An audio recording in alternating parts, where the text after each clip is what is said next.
오늘도 큰 은혜 받으시길 축복합니다. 한 할아버지가 병원에서 계속 치료를 받으시다가 결국 돌아가셨습니다. 그리고 의사 선생님께서 몇 월 며칠 몇 시 운명하셨습니다, 이렇게 얘기를 했습니다. 그리고 실어서 이제 그 병원의 그 안치실로 이동하는 중에 할머니가 키가 좀 작으셨는데요, 울면서 따라가는데 그 높이가 이제 그 침대 높이랑 비슷하셨대요. 할아버지가 이제 깨어난 거예요. 할머니를 이렇게 치면서 내가 깨어났다고 의사한테 말해달라고. 할머니가 못 들은 척해요. 나 깨어났으니까 좀 말해달라고. 할머니가 계속 못 들은 척을 하시는 거예요. 또 그러니까 할머니가 화가 나서, 아니 당신은 살아있을 때도 그렇게 고집이 세더니 의사 선생님이 죽었다고 하면 죽은 거지 왜 그러냐고 막 화를 냈대요. 죽었다 살아났습니다. 우리 보통 장례를 치르면 3일장을 치릅니다. 요즘은 거의 그렇게 하죠. 이에 대해서 뭐 여러 가지 설이 있는데요. 뭐 언제부터 이렇게 했냐라는 거에 대해서 고려사 문헌을 보면 신분의 귀천을 따지지 말고 죽은 지 3일이 지나야 장례를 치를 수 있다라고 규정을 하고 있다고 합니다.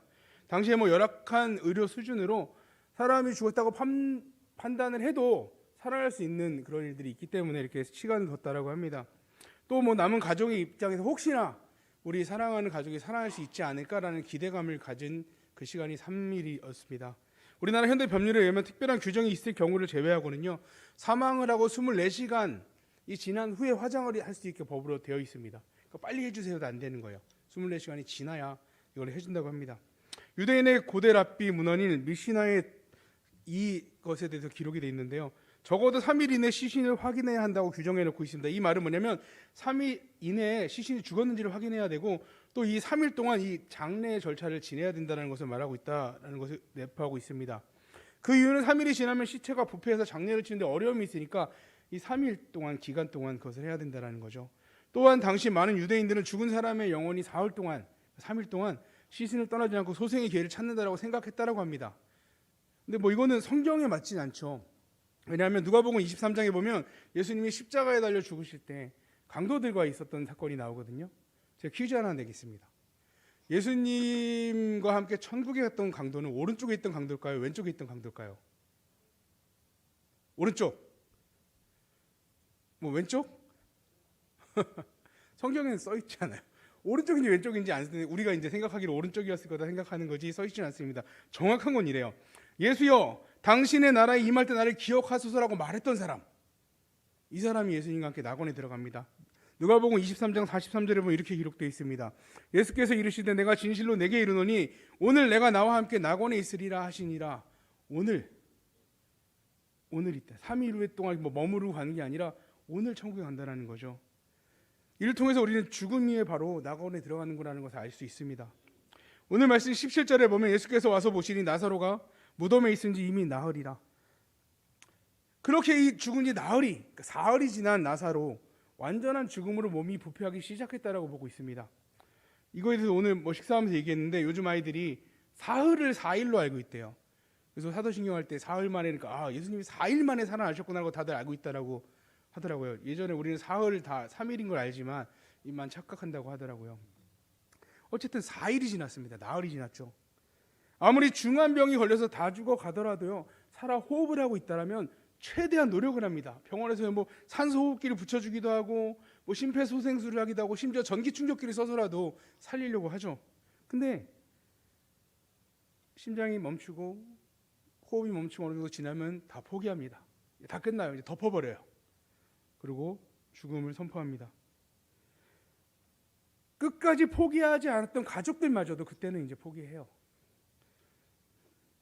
나사로는 완전히 죽었습니다.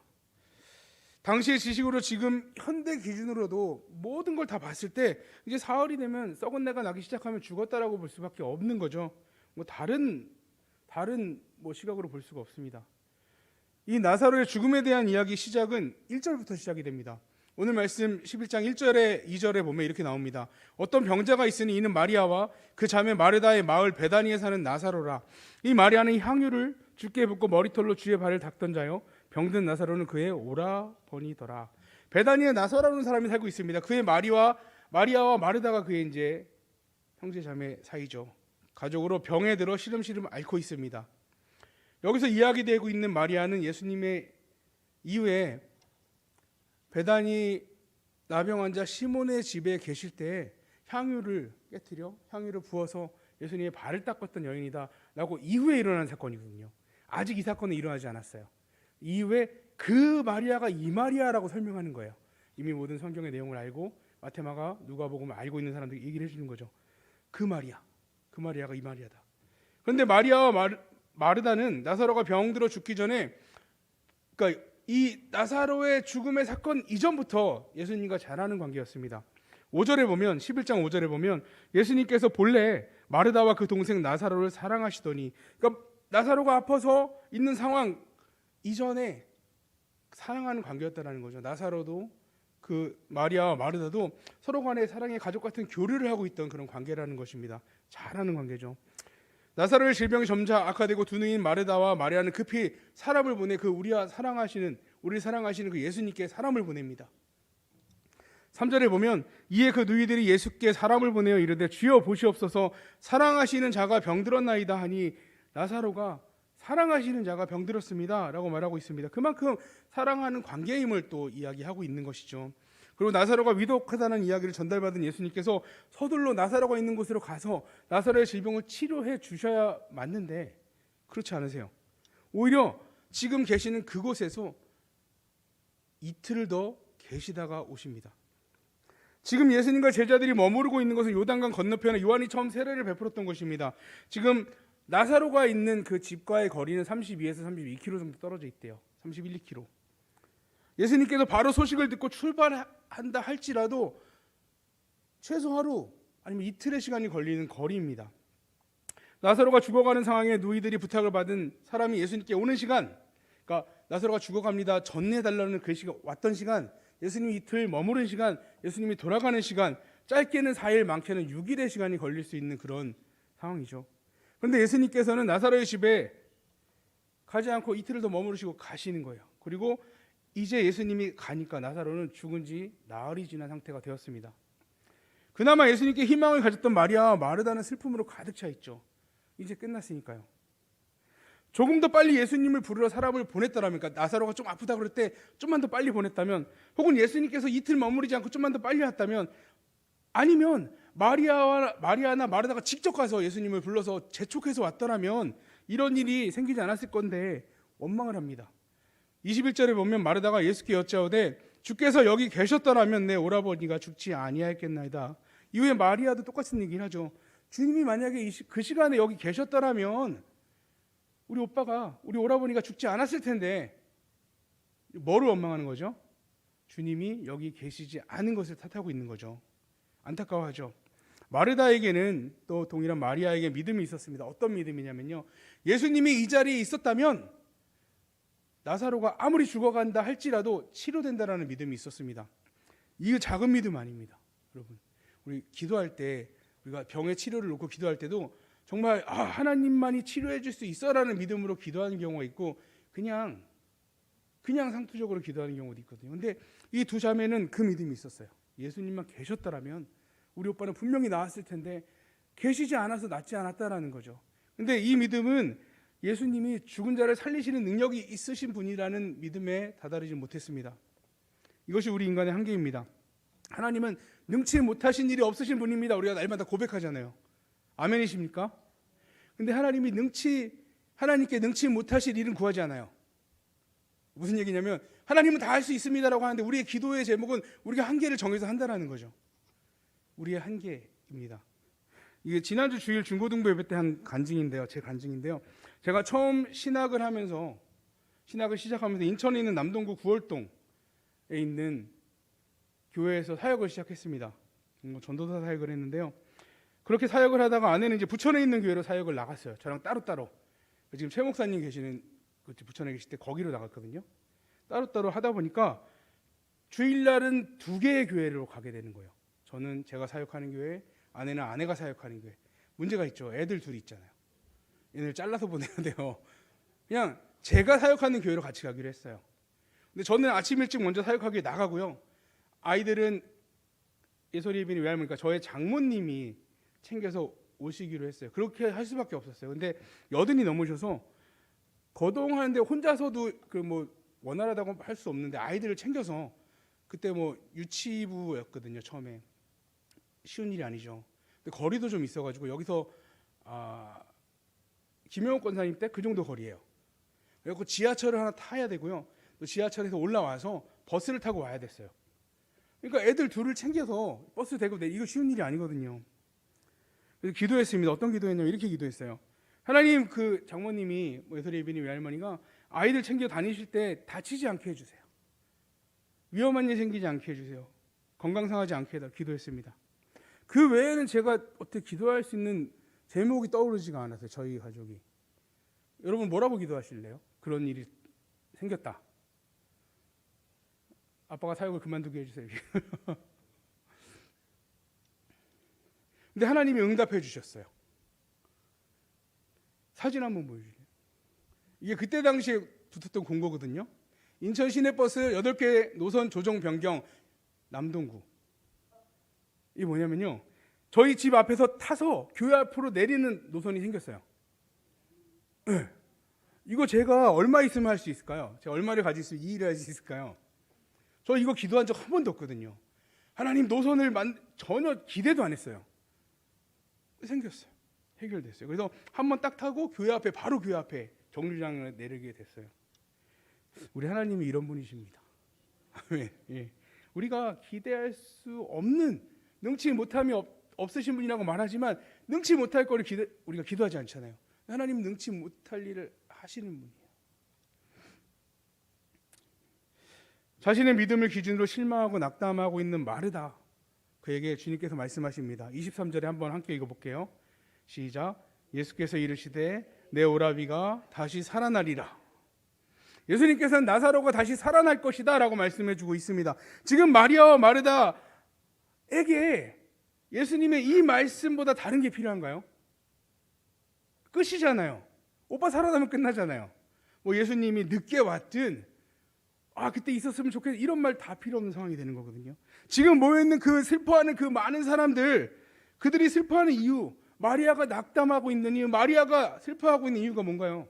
나사로가 죽어서 그렇잖아요. 근데 나사로가 다시 살아난다면 슬퍼할 필요가 없죠. 오히려 슬픔의 장소가 기쁨의 장소로 변하는 겁니다. 우리가 오늘 살고 내일 아침에도 여전히 일어난 남편을 보고 기뻐하지 않잖아요. 너무 격하게 반응하시. 근데 오늘 죽어가다가 내일 살아났다면 기뻐할 거잖아요. 그렇죠? 남편이 죽었다 살아야 되나요? 오히려 기쁨의 자리가 되겠죠. 지금 마리아와 마르다에게 이거보다 더한 응답이 없습니다. 지금 모인 모든 사람 마찬가지죠. 나사로가 살아났을 때 문제, 아파서 뭐 죽어서 문제였던 거 다 없어지는 것입니다. 우리가 많이 아프면 이렇게 얘기하죠. 정말 내가 어제 죽다 살아났어. 아팠다 살아나든 죽었다 살아났든 어차피 살아나는 것, 문제 해결이죠. 하지만 이 자리에 있는 어느 누구도 기대하지 않는 응답이었어요. 24절에 이 예수님의 말씀을 듣고 마르다가 얘기합니다. 마르다가 이르되 마지막 날 부활 때에는 다시 살아날 줄을 내가 아나이다. 성경 지식이 어마어마합니다. 이 부활, 예수님, 우리가 마지막 부활 때 내가 다시 살아나는 거 내가 알고 있어요. 우리가 믿음이 없는 것이 성경을 몰라서만은 아닌 것 같습니다. 물론 성경 말씀을 모르고 구원을 받을 수는 없습니다. 구원을 얻는 믿음을 얻을 수 없어요. 로마서 10장 17절에 그러므로 믿음은 들음에서 나며 들음은 그리스도의 말씀으로 말미암았느니라. 아멘. 물론 지금처럼 성경 말씀이 읽는 말씀이 아니라 읽어주는 걸 듣는, 그 당시에는 성경책이 다들 없으니까 듣는 말씀. 그러니까 지금으로 하면 믿음은 성경책을 읽거나 하나님의 말씀을 듣거나 설교를 들을 때 난다라고 이제 확장이 되겠죠. 그리고 그 말씀의 핵심은 그리스도 예수다라고 말씀해주고 있습니다. 이와 같이 그리스도의 말씀을 통해 우리에게 믿음이 생기는데, 그렇다고 말씀을 많이 한다고 다 믿는 건 아니라는 거죠. 마르다는 주님께서 십자가에 죽으시고 부활하실 것을 예수님을 통해서 여러 번 들었습니다. 그래서 인이 박혀서 딱 나왔어요. 맞습니다. 우리가 마지막 날에 부활할 거 저도 알고 믿습니다. 근데 지금은 죽었잖아요. 얘기하고 있는 거죠. 예수님을 통해서 여러 번 들었던 그 말씀이 지금 상과 전혀 상관없는 일이에요. 나중에 일어날 일이에요. 그래서 주님께서 나사로가 다시 살아날 거다 하는 말씀을 마르다가 들을 때는 그렇게 들린 거예요. 지금 하고는 상관없는 말씀으로. 이때 예수님께서 우리에게 유명한 말씀을 해주십니다. 25절 26절에 예수께서 이르시되 나는 부활이요 생명이니 나를 믿는 자는 죽어도 살겠고 무릇 살아서 나를 믿는 자는 영원히 죽지 아니하리니 이것을 내가 믿느냐? 이것을 내가 믿느냐? 아멘. 예수님께서 내가 부활과 생명을 주는 사람이다라고 말씀하지 않고요, 내가 부활이고 내가 생명이다. 이는 예수님이 직접 부활의 원천이시고 부활과 연결된 생명의 원천이심을 말씀해주고 있는 것입니다. 부활과 생명은 그리스도와 예수님과 분리되어 있는 게 아니에요. 그 안에 있는 겁니다. 여러분 안에 부활과 생명이 있나요? 자, 예수님 안에 부활 생명이 있죠. 우리 안에 예수님이 있죠. 우리 안에 부활 생명이 있잖아요. 예수님 안에 있는 그 부활 생명이,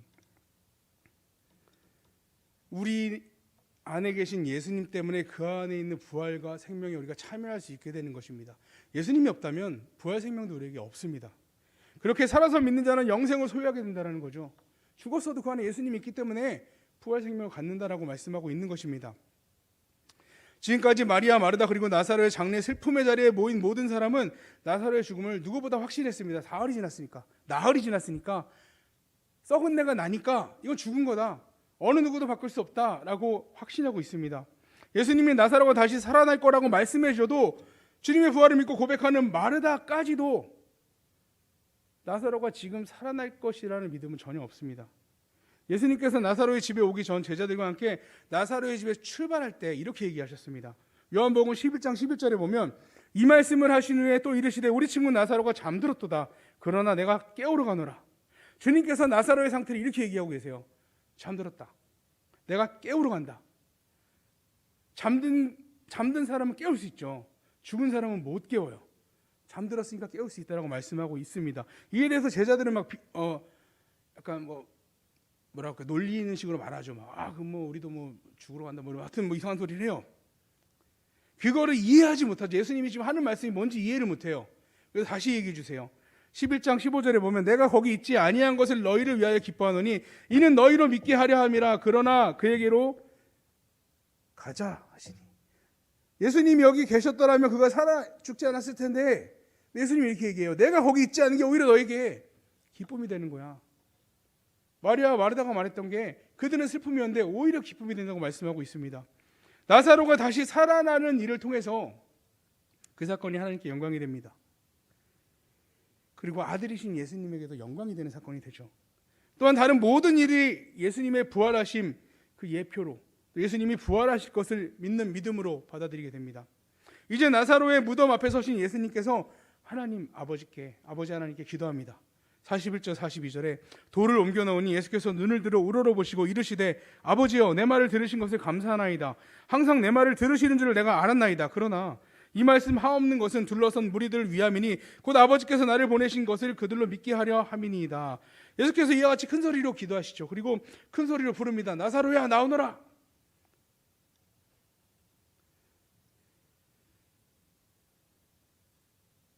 어떻게 됐을까요?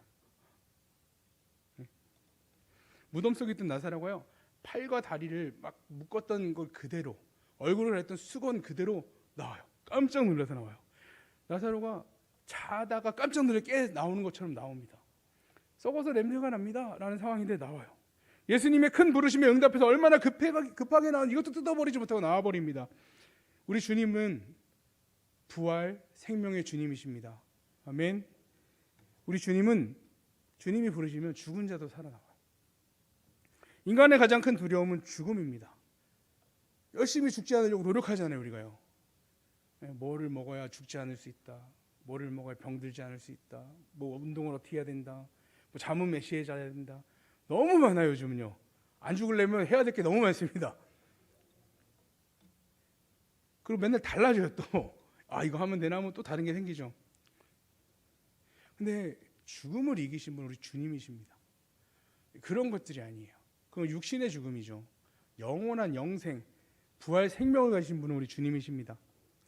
마르다가 말한 것처럼 나중에 일어날 일이 아닙니다. 우리 안에 부활 생명 주님 예수님이 있다면 지금 우리 안에 부활 생명이 있는 것입니다. 현재 현재하는 것이죠. 부활 생명은 현재 실제로 우리의 삶에 날마다 일어나는 일입니다. 예수님 믿지 않는 사람이 예수님 믿게 되는 거 부활 생명 얻은 거잖아요. 네, 복음 듣고 믿게 되면 제가 여러분이 예수님 믿게 된 거 놀라운 죽었다 살아난 일이 이거요. 놀라운 일이죠. 너무 기쁜 일입니다. 우리 성도님들 삶 속에서 부활 생명이신 주님 그 예수님과 동행하면서 정말 그 부활 생명이 나중의 일이 아니라 지금 우리의 삶에 나에게 현재하는 삶이 되시기를 축복합니다.